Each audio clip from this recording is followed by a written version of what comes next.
नमस्कार दोस्तों। आज की इस वीडियो में हम बात करने वाले हैं एक ऐसी कंपनी के बारे में जिसको आज से 2-3 साल पहले यूट्यूब पे काफ़ी ज़्यादा प्रमोट किया गया था।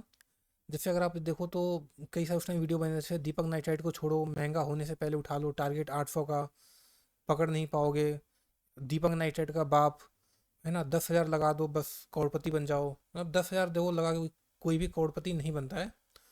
तो एक बार हम आज इस कंपनी में देखें जिसका कंपनी का नाम है लक्ष्मी ऑर्गेनिक इंडस्ट्रीज। तो ये जो कंपनी, इसका आईपीओ आया था इधर मार्च 2021 में। आप देखो तो उस टाइम इसका करीब यहाँ 150 170 रुपये की लिस्टिंग थी। इसके बाद से ये शेयर प्राइस करीब 4 गुना हो गया था, लाइक विद इन 1 ईयर।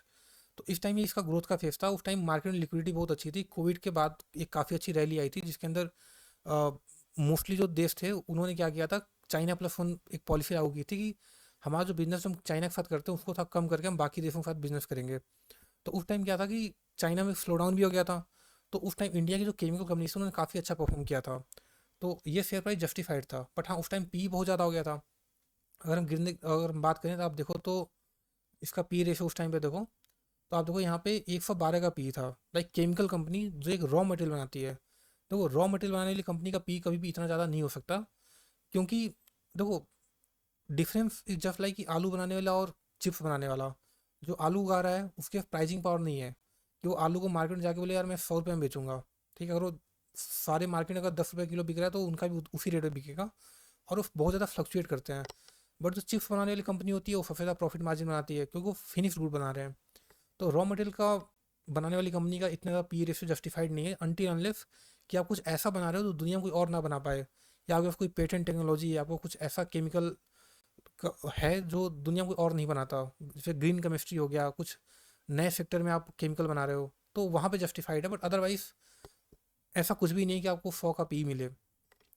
खैर बहरहाल, तो उस टाइम ये कंपनी काफ़ी अच्छा इसने ग्रोथ दिया था, बट उसके बाद ये काफ़ी नीचे गिरा था। तो देखिए, जो भी इन्वेस्टर होता है ना, कभी भी हम इस फेज में नहीं खरीदते हैं। ये जो फेज होता है ये इंजॉयमेंट वाला फेज होता है। ये आपने जब कंपनी नीचे थी आपने उस टाइम पे खरीदा, उसके बाद आप इंजॉय कर रहे हो कि हाँ भैया ऊपर जा रहा है। जैसे अभी ये जो कंपनी है, अगर लेट से खरीदना है, खैर अभी हम देखेंगे इसका फंडामेंटल, बट इस टाइप की कंपनी को भी खरीदना है ना, तो हमें ये जो जोन होता है कंसल्टेशन वाला, ये जो नीचे वाला होता है ना, इसमें भी नहीं खरीदते।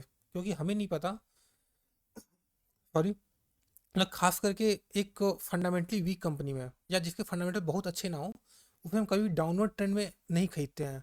जैसे कोई बड़ी कंपनी से एशियन पेंट हो गया, बर्जर पेंट है, इस टाइप की जो कंपनी है, जो बड़ी कंपनी होती हैं, उनमें आप नीचे जाए तो आप खरीद सकते हो बिना सोचे।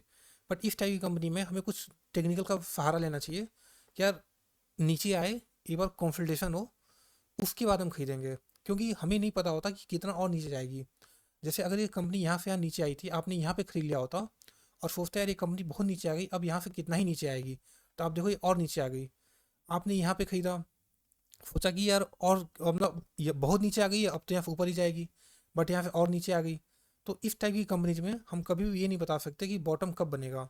इसलिए हमें टेक्निकल का सहारा लेना चाहिए ऐसी कंपनीज में जो फंडामेंटली बहुत अच्छी नहीं है, खास करके स्मॉल कैप कंपनीज में। तो आप देखो ये कंपनी यहाँ से करीब 50% डाउन थी, इधर मोर देन ये 60% डाउन हो गई थी बीच में। बट अभी ये जो कंपनी है 1.5 साल से कंसोलिडेट कर रही है। जैसे अगर आप यहाँ पे देखो, एक मिनट, ठीक है, तो ये जो जोन है यहाँ पे, ये कंपनी यहाँ पे कंसोलिडेट कर रही है इस रेंज में। कंपनी यहाँ पे एक रैली दी शानदार, उसके बाद फिर नीचे आई। अब यहाँ पे ये 2 साल, आप देखो यहाँ पे दिसंबर नवंबर 2022, अभी 2024 हो गया, ये 2 साल हो गया, अब यहाँ कंसोलिडेट कर रही है। इसका एक यहाँ रेसिस्टेंस है, एक यहाँ रेसिस्टेंस है। अब हो सकता है यहाँ से ब्रेकआउट दे दे, या वापस यहाँ नीचे आ जाए 220 रुपये के आसपास में, यहाँ अपना एक वापस एक बार रीटेस्ट करे अपने सपोर्ट को। तो एक बार हम इसका फंडामेंटल भी देख लेते हैं। देख, खरीदने का तो सिंपल, अगर आप ट्रेडिंग करना चाहते हो तो अब ये कंपनी ट्रेडिंग के लिए काफ़ी अच्छी है। अगर एक बार यहाँ से ब्रेकआउट दे दे, एक अच्छा खासा ग्रीन कैंडल बने, और वॉल्यूम भी ज़्यादा होना चाहिए। क्योंकि यूजली क्या होता है कि टेक्निकल फेल हो जाते हैं ऐसे केस में जो स्मॉल के कंपनी होती हैं, क्योंकि उनके रिजल्ट ख़राब आते हैं, तो ब्रेकडाउन हो जाता है। तो इसलिए जब भी स्मॉल के कंपनी में देखें तो ब्रेकआउट फर्म में जिस दिन ब्रेकआउट हो रहा है उस दिन आप वॉल्यूम भी देखो। तो लेट्स से अगर यहाँ एक ब्रेकआउट हो गया, एक अच्छा खासा ग्रीन कैंडल बना, तो फिर यहाँ रिटेस्ट करिए और यहाँ पे प्राइस कुछ दिन तक सस्टेन करिए, तो आप यहाँ पे खरीद सकते हो और आप एक ट्रेड ले सकते हो। एटलीस्ट ऊपर का यहाँ पे आप देखो तो 400 रुपये के आसपास का टारगेट तो वही है। बट इसके अलावा ये ऑल टाइम हाई भी जा सकता है, क्योंकि यहाँ पे दो कंसल्टेशन काफ़ी बड़ा हुआ है, 2 साल का कंसल्टेशन हुआ है। और इसको यहाँ पे सितंबर 2021 मतलब कई कई 3.5 साल हो गए हैं इसको अपना ऑल टाइम हाई बनाए हुए। और कंपनी की फंडामेंटल वीक जरूर है बट बहुत ज़्यादा ख़राब भी नहीं है। तो ये तो नहीं टेक्निकल की बात। देखिए अगर आप इन्वेस्टर हो तो अगर ये यहाँ से नीचे आए तो आप यहाँ पे इस जोन में खरीद सकते हो, और ऊपर भी जाए ब्रेकआउट हो जाए तो भी आप सेफ्टी फार्म में खरीद सकते हो कि हाँ अब ये काफ़ी कॉन्फिडेंट कर चुकी है, अब यहाँ से ऊपर जाएगी। सिक्योरिटी तो किसी भी चीज़ की नहीं होती, बट हाँ तो चांसेज आपके बढ़ जाएंगे कि यार अब यहाँ पे डाउन ट्रेंड जो है इसका वो कम है। एक बार हम इसके फंडामेंटल्स को देखें तो ये जो कंपनी है, देखिए केमिकल कंपनी है, और केमिकल कंपनी में याद रखिए कि आप एक इन्वेस्टर हो, आप केमिकल इंजीनियर नहीं हो। मतलब रिसर्च के नाम पे आप ये मत करिए कि हमें शेयर का एनालिसिस करना। आप कंपनी का हमने एनुअल रिपोर्ट खोल दी और उसके अंदर जाके आप पता करने कंपनी कौन कौन सा केमिकल बनाती है, केमिकल को कैसे बनाते हैं, कितना टेम्परेचर होता है ना। मतलब बहुत आपको डिटेल में इन्वेस्टिगेशन करने की जरूरत नहीं होती है, क्योंकि आपको समझ नहीं आएगा, मुझे भी नहीं समझ आता, मैं केमिस्ट्री बैकग्राउंड का नहीं हूँ।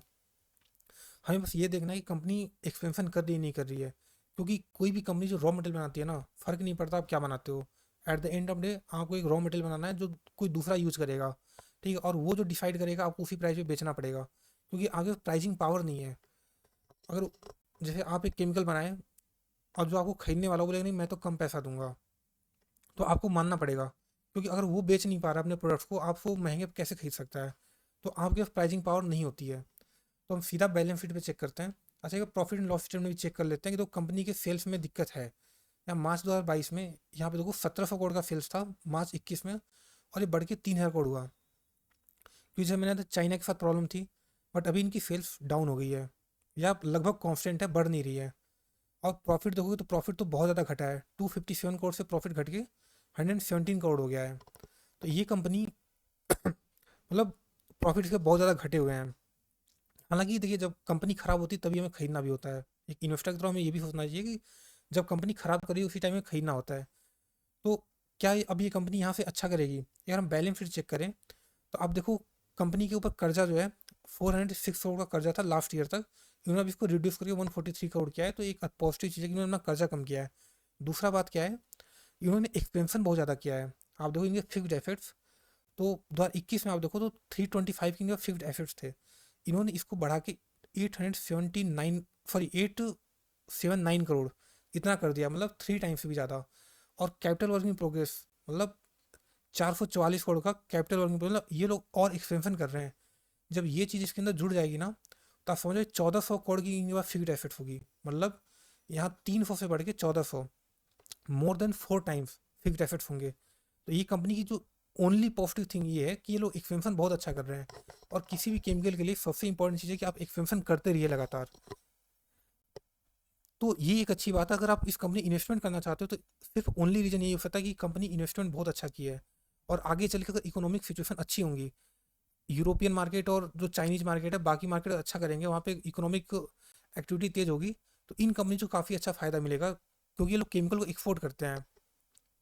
इसके अलावा एक पी रेशो की बात है तो पी रेशो अभी 75 का चल रहा है, यहाँ पे आप देखो 70 की रेंज में है, तो अभी भी बहुत ज़्यादा है। बट हालांकि पी रेशो ज़्यादा अभी वेटेज नहीं देना चाहिए, क्योंकि इसकी अर्निंग बहुत ज़्यादा नीचे हुई है। तो पी टेम्पररी तौर पे ऊपर है, जैसे ही अर्निंग आएगी पी रेशो अपने आप नीचे आ जाएगा, तो वो कोई दिक्कत वाली बात नहीं है। अब एक मैं आपको एग्जांपल दिखाता हूँ दीपक नाइट्राइट का। जैसे दीपक नाइट्राइट के बारे में आपको पता होगी, पास्ट में काफ़ी बड़ा एक मल्टीबैगर रहा है, इसने काफ़ी अच्छा इन्वेस्टर को पैसा दिया है, पैसा कमा के दिया है। अगर मैं इसका आपको बैलेंस शीट दिखाऊँ ना तो आप देखो एक टाइम पे ये भी 2018 में इनका जो फिक्स एसेट था वो करीब 500 करोड़ के आसपास में था, 600 करोड़ 588 करोड़ के आसपास इनका फिक्स एसेट था। उसके बाद इन्होंने क्या किया, इन्होंने सीधा एक्सपेंशन किया 3 टाइम्स, लाइक 588 करोड़ से बढ़ा के एक्सपेंशन 1700 करोड़ कर दिया, मतलब 3 गुना एक्सपेंशन किया। आप फिक्स एसेट देखो इनके उस टाइम पे, आप कैपिटल इन्होंने 1000 करोड़ को एक्सपेंशन कर रहे थे, और एक्सपेंशन इसको और ये लोग आगे बढ़ाते गए। ठीक है, बट ये जो जोन था यहाँ पे इन्होंने काफ़ी अच्छा एक्सपेंशन किया। तो अगर किसी ने इस टाइम पे खरीदा होता तो 17-18 के आसपास, ये देख करके कि यार कंपनी एक्सपेंशन ज़्यादा कर रही है, तो आप एक बार देखते हो तो 17-18 में इसके प्राइजेस क्या थे दीपक नाइट्राइट के। आप देखो इधर 2017-18, और देखो ये जो जोन है, ये देखो यहाँ पे 200-300 के आसपास का प्राइस था, और इसके बाद इसने काफ़ी अच्छा रैली दिया। हालांकि इसने भी कॉन्फिडेंट किया था 1 साल। देखिए शेयर प्राइस ऐसा नहीं कि कोई आप न्यूज़ देख लिया तो तुरंत उसका इम्पैक्ट होता है, उसका इम्पैक्ट होने में टाइम लगता है। कोई कंपनी एक्सपेंशन कर रही है तो उसको उसका रिजल्ट आने में ना टाइम लगता है। वही फैक्ट्री आपने आज सेटअप की है, उसको बनने में 1 साल लगा, उसके बाद नए कस्टमर आएंगे, आप धीरे धीरे प्रोडक्ट बेचोगे तो उसमें 1-2 साल का टाइम लग जाता है। बट उसके बाद इसने जो ग्रोथ दी है, एक काफ़ी शानदार ग्रोथ दी थी। ठीक है, आप देखो यहाँ से सीधा 10 गुना हो गया था। तो जो लक्ष्मी ऑर्गेनिक है, इसके साथ भी एकमात्र अच्छी चीज़ है कि लोग एक्सपेंशन काफ़ी अच्छा कर रहे हैं। दिक्कत इनके साथ एकमात्र ये है लक्ष्मी ऑर्गेनिक्स में, कि इनके जो प्रमोटर बोलते हैं वो कर नहीं पाते। इनके प्रमोटर बोलते हैं हम अगले क्वार्टर में अच्छा रिजल्ट देंगे, बट अच्छा रिजल्ट नहीं देते हैं। फिर बोलते हैं अगले क्वार्टर में हमारा ओपीएम सुधरेगा, बट वो नहीं होता है।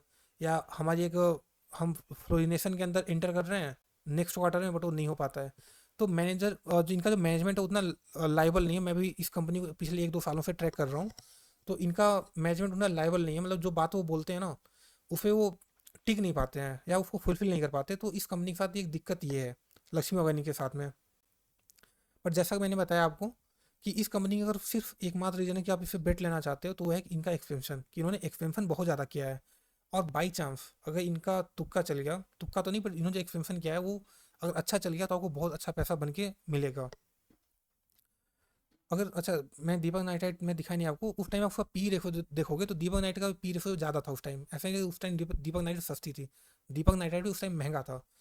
तो अब शायद ये कंपनी मल्टीपैकर बन जाए सच में, मतलब जो हम 2 साल 3 साल पहले बोल रहे थे, अब शायद यहाँ से मल्टीपैकर बन सकती है अगर इनका जो एक्सपेंशन किया है वो अच्छा से प्ले आउट हो। ठीक है, तो ये रहा लक्ष्मी ऑर्गेनिक्स का एनालिसिस। अच्छा, एक बार टेक्निकल देखें तो टेक्निकल जैसा मैंने बताया कि यहाँ पे एक बार इसको ब्रेकआउट दे दें, इसके बाद आप खरीद सकते हो अगर आप स्विंग ट्रेडिंग करना चाहते हो तो। बाकी इन्वेस्टर हो तो आप थोड़ा बहुत इधर लो, थोड़ा नीचे है तो और लो, थोड़ा नीचे है तो और ज़्यादा ले सकते हो। अगर आपको एक कंपनी पसंद है, आप रिस्क लेना चाहते हो तो, क्योंकि देखिए कंपनी रिस्की इन्वेस्टर्स के लिए ही है। केमिकल कंपनीज का कोई भरोसा नहीं है, कभी भी मार्केट सिचुएशन खराब होंगी, इकोनॉमिक कंडीशन खराब करेंगी, ये कंपनीज बहुत ही खराब करती हैं, 80-90% तक गिरती हैं ऐसी कंपनीज। और जब भागती हैं तो पागलों की तरह भागती हैं। तो इसलिए अपने अपने रिस्क के हिसाब से देखिए, आप अपने फाइनेंशियल एडवाइजर से सलाह ले सकते हैं। ठीक है, ये वीडियो सिर्फ इन्फॉर्मेशन पर्पज़ के लिए था। तो आप होप आपको ये वीडियो अच्छी लगी हो। अगर आपको वीडियो अच्छी लगी है तो आप लाइक कर सकते हो, और साथ में और कोई फीडबैक है या कुछ ना पसंद आया तो आप कमेंट भी कर सकते हो। और इसके अलावा मेरा चैनल सब्सक्राइब कर सकते हो, मैं और भी ऐसे कई सारी वीडियोज़ बनाता हूँ। थैंक यू, हो सकता थैंक यू।